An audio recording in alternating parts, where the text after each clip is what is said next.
Mr. Bob, what are you doing outside this morning? It's too cold. I live for this time of year, Zach. If you say so. Hey, this weather is kind of reminding me of what General George Washington and his troops had to endure during their stay at Valley Forge. I think the conditions were just a little worse than this, Zach. You're right. But wow, it is getting cold out. Yes, I don't think I'll be sitting out here much longer. One thing that I remember finding surprising to learn when I was younger was that Valley Forge, just a stationary base location of the Revolutionary War, but it was so famous, and there was no battles ever even fought there. No battles were ever fought in Valley Forge. And you're right. It was just where the Army hunkered down for the winter of 1777. They stayed there until June of the next year. And during the spring, it was a rebuilding and training period for the Army. That spring is when the French Army finally came to help with the war effort, and they actually trained our troops at Valley Forge. Brr, it's really chilly out here this morning. I need a coffee. Yes, but surviving that harsh winter, that was the true test of the war. Just imagine having to hike for days in the snow with barely any clothing or no footwear because you just finished fighting a ragtag battle that didn't go over so well. It truly was a grueling march to get to Valley Forge. It was so grueling, Zach, that General George Washington wrote a letter to Congress almost immediately after their arrival at Valley Forge.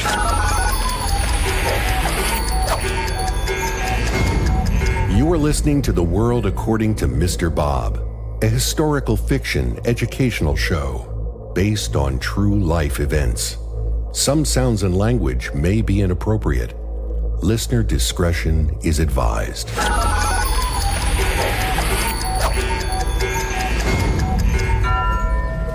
The day is December 22nd, 1777. The battered Continental Army has been setting up camp for the past 4 days to hunker down for the winter, 25 miles outside of Philadelphia in Valley Forge, an area up on a plateau with waterways surrounding two of the sides. It's a geographic location set up like it was almost designed by an Army general. On this day, General George Washington is writing the Continental Congress a letter to inform them of their dire situation. It took the Army 8 days to march 14 miles in the snow to get to Valley Forge after losing their surprise attack on the British in Germantown just north of Philadelphia. A battle that happened almost after a 35-mile march in just 1 day. Their clothes were ripped, shredded, and for some even missing, all their clothes.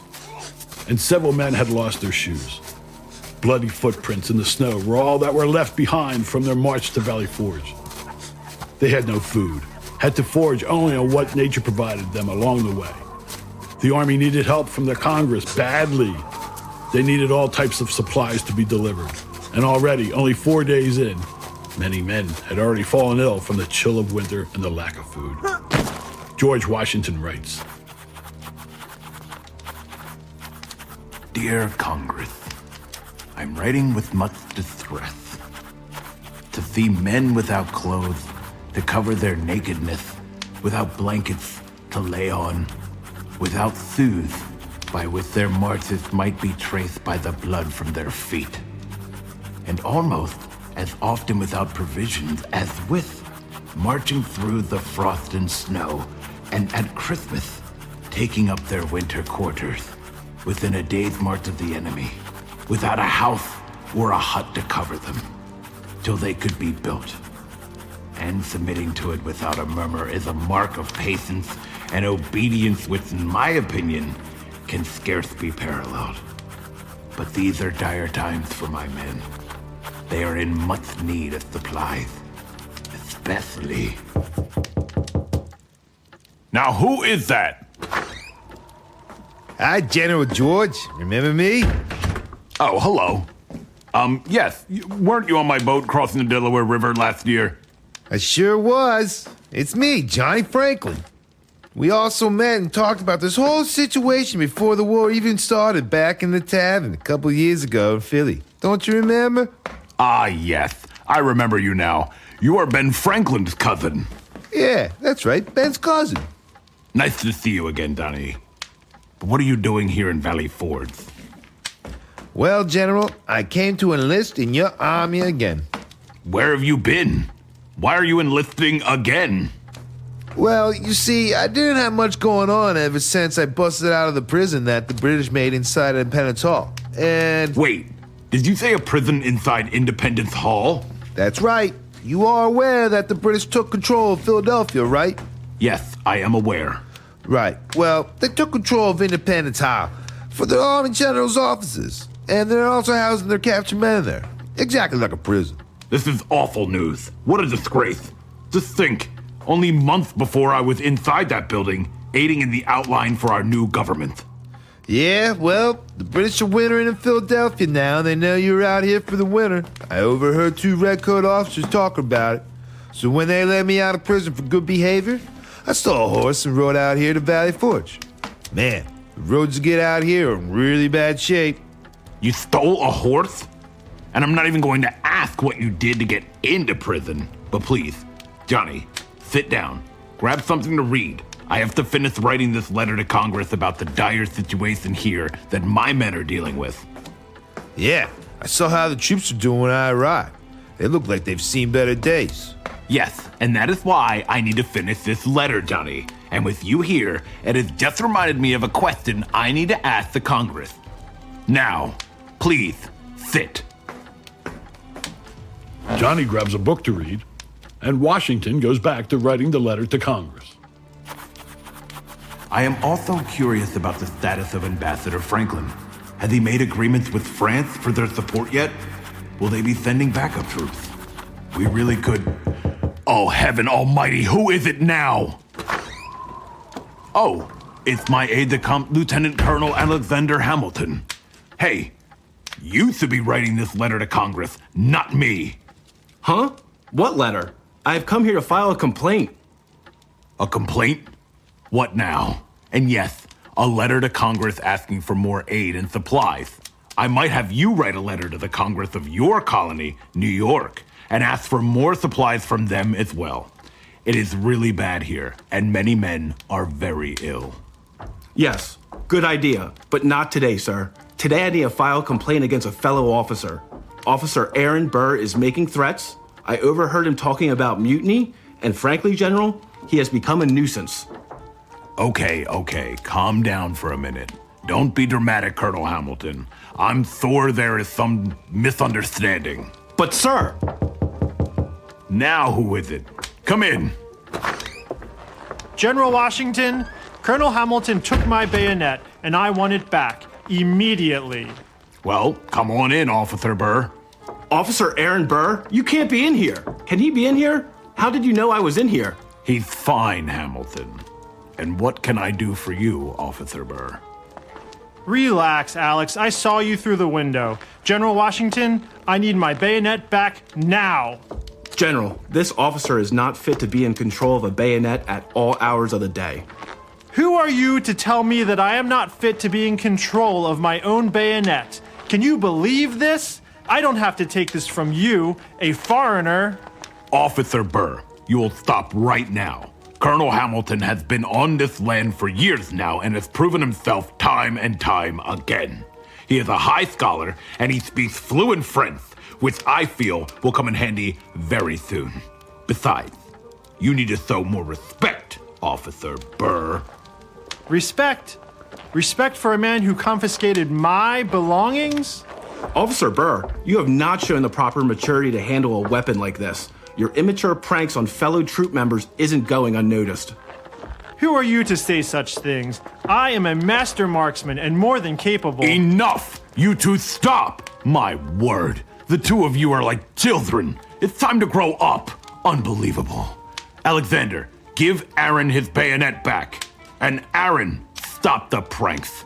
We have only been in Valley Forge for 4 days now and you are already acting like this? Keep this up, and it's going to be a really long winter. But he started it. I swear I'm going to challenge you to a duel one day. Get out! Both of you get out and go back to building your winter forts. Sorry. Yes, General Washington.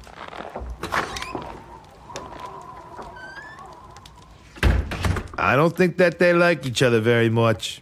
No, they sure don't. Well, they better learn to get along or it's going to be a long winter. Dunny, I have to finish this update to Congress. I can't take all these interruptions anymore.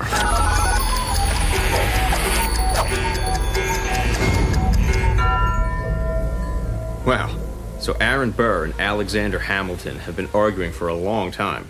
Valley Forge happened something like 28 years before their famous duel. Well, I'm sure it wasn't 28 years of straight arguing. They had to get along during the Revolution at some point. They literally had to fight side by side in the next major battle of Monmouth. Who else was at Valley Forge? Any other famous names in history? You wouldn't believe the list unless you read it. But names like Henry Knox, the Marquis de Lafayette, John Marshall, and James Monroe. Does the name Benedict Arnold ring a bell? Wow, that's a real who's who of the Founding Fathers. We're talking future Secretary of War, Secretary of State, governors, a Chief Justice of the Supreme Court, and a president. And a traitor. Our country's most famous traitor. But that's a whole nother story, Zach. I think Benedict Arnold's story is for the class of Revolutionary War 201. And the Marquis de Lafayette, it's another fascinating story for higher education as well. And what a key role he played for the American Foundation. Without him, who knows? I'm getting off this porch. It's freezing out here. I agree, Zach. Indoor activities for the rest of the day. See you later, Mr. Bob. Talk to you later, Zach.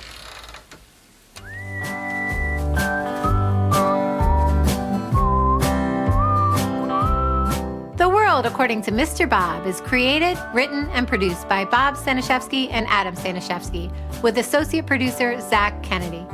Recorded and mixed at Crooked Lane Sound in Cherry Hill, New Jersey by audio engineer and sound designer Adam Staniszewski. Episode number 8 of Season 1 is titled Valley Forge. It features Pat Boudet as Alexander Hamilton, Pat Garland plays Aaron Burr, and Brett Slavin performs George Washington. Mr. Bob's graphics were designed by J.R. Farrell at Promotional Graphics, Doylestown, PA. The theme songs are provided by Silent Partner and Ease Jammy Jams. For a full list of character and musical credits, please check out our website, theworldaccordingtomrbob.com. And while you're on the internet, please follow our Facebook page for updates. Hit the like and subscribe button on our YouTube channel. If you want to advertise or sponsor the show, please email us at worldofmrbob@gmail.com. Or to support Mr. Bob, PayPal him at worldofmrbob. Mr. Bob would greatly appreciate it.